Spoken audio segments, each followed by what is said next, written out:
ng huwag natin sukuan ang bawat laban natin sa buhay. At isa sa mga hindi man ako nakakuha ng honor o medal nung ako ay high school. Siguro ngayong araw na ito yung pinakamataas na honor na tatanggap ko bilang guest speaker niyo sa araw na ito. Believe in yourself, take a risk, and chase your dreams fearlessly. But most important, do not walk this journey alone. Find strength in collaboration, in community, family, and in unity. Ang bagong Pilipinas is built not by one, but many working together towards a common goal. Completers, honors. This is your moment. This is the beginning of your exciting journey. And I have no doubt you will go on to achieve the incredible things. Malay natin, after 5 years or 10 years, isa sa inyo ang maging guest speaker naman sa araw na ito. Education is the most powerful weapon which you can use to change the world. Use your knowledge, your passion, and your determination to create future that you are proud of. Not just give yourself, but for your families, your communities, and your countries.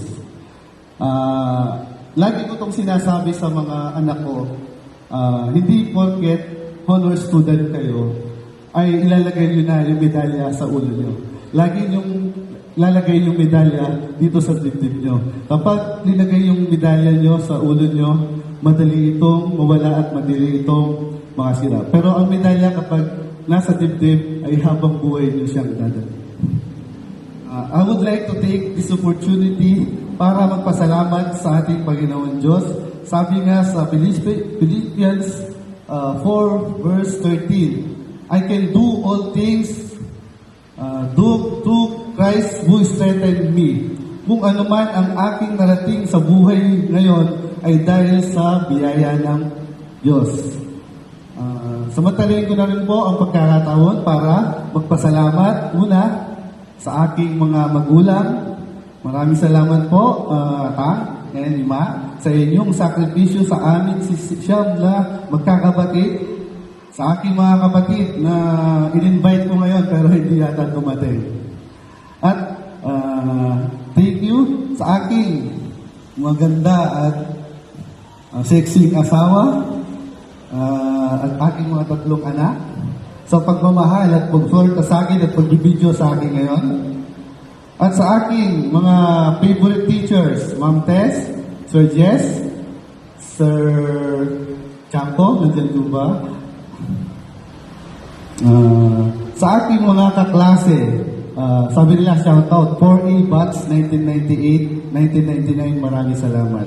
Congratulations, completers, honors, class 2024-2025. May your future be bright, your dreams boundless, and your journey filled with success. I wish you all the best in your endeavor, and I cannot wait to see the incredible impact you will make on the world. God bless always. Thank you very much. Thank you so much, sir, for coming over, gracing our affair and inspiring all of us.